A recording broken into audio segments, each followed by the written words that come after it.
जी बिस्मिल्लाहिर्रहमानिर्रहीम, अस्सलाम वालेकुम। मैं हूं बिलाल अहमद। उम्मीद है आप सब खैरियत से होंगे। कराची वालों के साथ क्या हो रहा है, कराची वालों पर क्या बीत रही है, उनके घर हों, फ्लैट हों, ज़मीनें हों, निजी सोसाइटीज़ हों, पूरी की पूरी सोसाइटीज़ पर कब्जे हैं।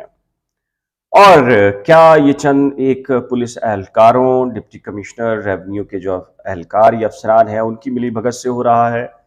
क्या जजेस नहीं जानते कि ये कौन सा माफिया है, और क्या जजेस नहीं जानते कि ये कब्जे ख़त्म करवाए जा सकते हैं तो कैसे ख़त्म करवाए जा सकते हैं? फिर क्यों स्टेप नहीं लिए जा रहे? क्यों हर जगह, हर डिपार्टमेंट के अंदर एक वक्त गुजारी का अमल है? मैं आपके सामने कुछ तफसीलात रखता हूँ। और क्या ये सिंध सरकार के पूरे जो डिपार्टमेंट्स हैं, ये सिंध सरकार है उसकी मिली भगत के बगैर ऐसा मुमकिन है कि ये माफिया इतना स्ट्रांग हो जाए? आज आपको पाकिस्तान कोऑपरेटिव हाउसिंग सोसाइटी से मुतालिक जो आज केस की समाअत हुई है उसका अहवाल बताता हूँ। कुछ जज्बाती मनाजिर भी थे। एक बुजुर्ग खड़े हो गए, उन्होंने कहा कि जी मेरे 200 साथी जो इसके अलॉटीज थे 42 साल से इंतजार में थे कि अपने बच्चों को अपनी जिंदगी में ही महफूज छत देकर जाएंगे, लेकिन 200 साथी मेरे इंतकाल कर गए हैं और अब मेरी बारी है, मैं व्हील चेयर के ऊपर आया हूँ। एसएसपी साहब मौजूद थे, डिप्टी कमिश्नर का अमला मौजूद था। उनकी जानिब से माजरत के साथ इकबाल बुलंद हो अदालतों का और तौहीन अदालत ना हो, तो एक और लॉलीपॉप दिया गया कि जी हाँ 40-42 खवातीन की एक नफरी लेकर और फिर रेंजर्स पुलिस लेकर हम अगली मरतबा जाएंगे और इंशाल्लाह से जी तमाम तर जो कब्जे हैं उसे ख़त्म करके असल अलॉटीज को दे देंगे। मैं आपको एक चीज़ बताऊं, बहुत ही अब उसको किस तरीके से बयान करूं कि ऐसा नहीं है कि जी अदालतों को नहीं मालूम, जजिस को नहीं मालूम कि ये कब्जे कैसे हो रहे हैं या कब्जों को कैसे ख़त्म कराना है।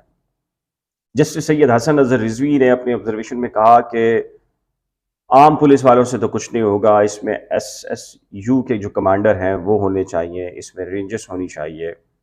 और उन्हें ये भी मालूम था, उन्होंने कहा कि जी कब्जा ख़त्म कराने जब पुलिस जाती है तो उन कब्जा गिरों को पहले से पता होता है। शटल कॉक में ख़वातीन निकल आती हैं, वो जो बुरका होता है, उनके साथ बच्चे होते हैं जिनके हाथों में बर्तन थमा दिए जाते हैं, पत्थर लाकर अरेंज किए जाते हैं ताकि वो पथराव किए जा सकें। और फिर उसके बाद क्या होता है, अमन अमान का मसला, और उसके बाद पुलिस जो है वो वापस। और बिल्कुल ऐसे ही होता है।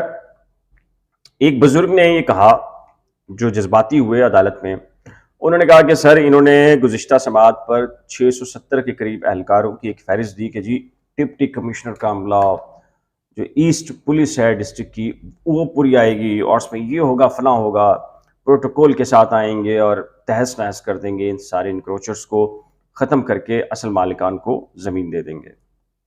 लेकिन अमली शक्ल ये थी कि इंक्रोचर्स को एक दिन पहले पता था कि कौन आ रहा है। जाहिर है अंदर से इंफॉर्मेशन को शेयर किया जाता है बाकायदा, इसमें तो कोई दो राय है नहीं।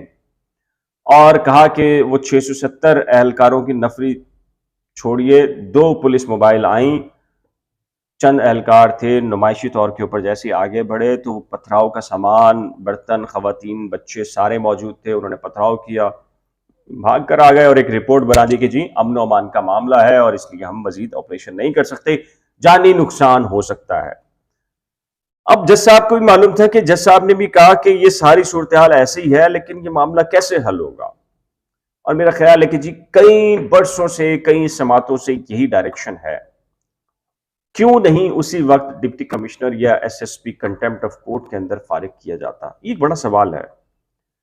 लगता यूं है कि हर जगह एक वक्त गुजारी है और कोई भी वो स्टेप्स लेने के लिए तैयार नहीं है जो उसको लेने चाहिए। देखें, रब्बुल इज़्ज़त के बाद अगर सरजमीन के ऊपर, अगर इंसानों के अंदर इंसाफ करने वाला कोई है तो वो जज हैं। और जस्टिस काजी फायज ईसा ने गुज़िश्ता दिनों आसमा जहांगीर कॉन्फ्रेंस में ये कहा कि जो दबाव ले जज, उसको जज नहीं होना चाहिए, फौरी तौर के ऊपर उसको रिजाइन करके या रिटायरमेंट लेके घर चले जाना चाहिए। जज भी अगर इदारों, दीगर जो सिविल इदारे हैं उनकी तरह दबाव लेगा तो डेफिनेटली फिर सिस्टम कैसे चलेगा, इंसाफ इस सरजमीन पर कैसे होगा, ये एक बहुत बड़ा सवालिया निशान है। अब इस केस में भी क्या हुआ, इस केस में भी वो एसएसपी साहब आए, डिप्टी कमिश्नर साहब आए ईस्ट के, और लॉलीपॉप दिया अदालतों को।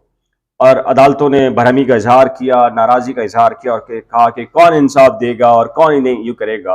और उसके बाद वही हुआ कि जी चलें जी 6 हफ्तों के बाद इस केस में रेंजर्स की और पुलिस की जो है वो नफरी ली जाए और इसमें एक ऑपरेशन किया जाए और उसके बाद यहाँ से कब्जे ख़त्म किए जाएँ। ये एक आध केस की बात नहीं है। अगर मैं कहूँ कि एक आध केस में ऐसा हो रहा है, दर्जनों ही केसेस, सैकड़ों केसेस हैं कराची वालों के, उनकी सोसाइटीज जिनके ऊपर ना सिर्फ अफगान बस्तियां हैं बल्कि गोट बनाए गए हैं। और यहाँ अब्दुल्ला गाजी के नाम से गोट बना दिया गया है। अब्दुल्ला शाह गाजी का मज़ार कहाँ पर है और एक गोट कहाँ बना दिया गया है। और ये बड़ा मुनज़्ज़म किस्म का मैकेनिज्म है। सुरजानी ले लीजिए, गडाब का पूरा इलाका पीछे से ले लीजिए, ये तो वो है। पोश इलाकों के अंदर भी जमीनों के ऊपर कब्जे हैं और जो कब्जा करने वाले हैं उन्हें मालूम है कि उन्हें किस किस सिस्टम को पैसे खिलाने हैं, कहां कहां पैसे खिलाकर वो इसके ऊपर कब्जों को मजबूत कर सकते हैं और उनका कोई कुछ नहीं बिगाड़ेगा, उन्हें सब मालूम है। लेकिन अनफॉर्चुनेट अनफॉर्चुनेट जो किरदार अदालतों का होना चाहिए वो किरदार अदालतों का भी नहीं है। यही वजह है कि जो शहरी हैं वो बरसहा बरस से इन अदालतों में आ रहे हैं इंसाफ के लिए, लेकिन उनको इंसाफ नहीं मिल रहा।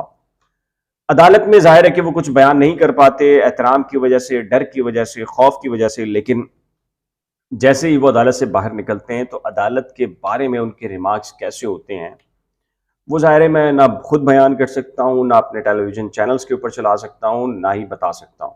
इतने सख्त किस्म के रिमार्क्स होते हैं।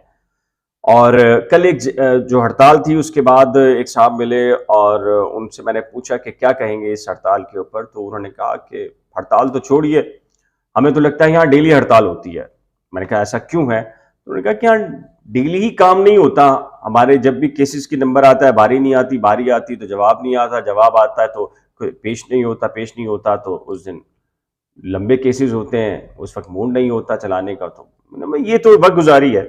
और ये वक्त गुजारी का अमल मेरा ख्याल है कि जी सबसे जो कड़ा मामला है एहतसाब का वो जाहिर है कि जिन्होंने इस सरजमीन के ऊपर इंसाफ देना है उनका है। अब अगर अदालतों की बात की जाए तो अदालतें ना सिर्फ सेशन अदालतें बल्कि हाई कोर्ट्स के अंदर भी यही है। अब उसकी रीजंस कुछ भी हो सकती हैं कि वहाँ केसेस बहुत ज़्यादा हैं, बड़े पैमाने के ऊपर पेंडिंग हैं, वो कुछ भी तौजीह हो सकती है।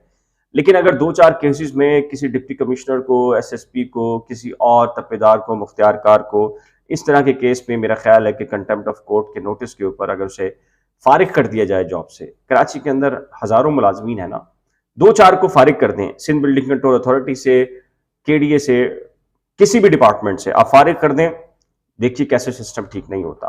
लेकिन मामला ये है कि सिस्टम हम मेरे ख्याल है कि कोई भी ठीक करना नहीं चाहता।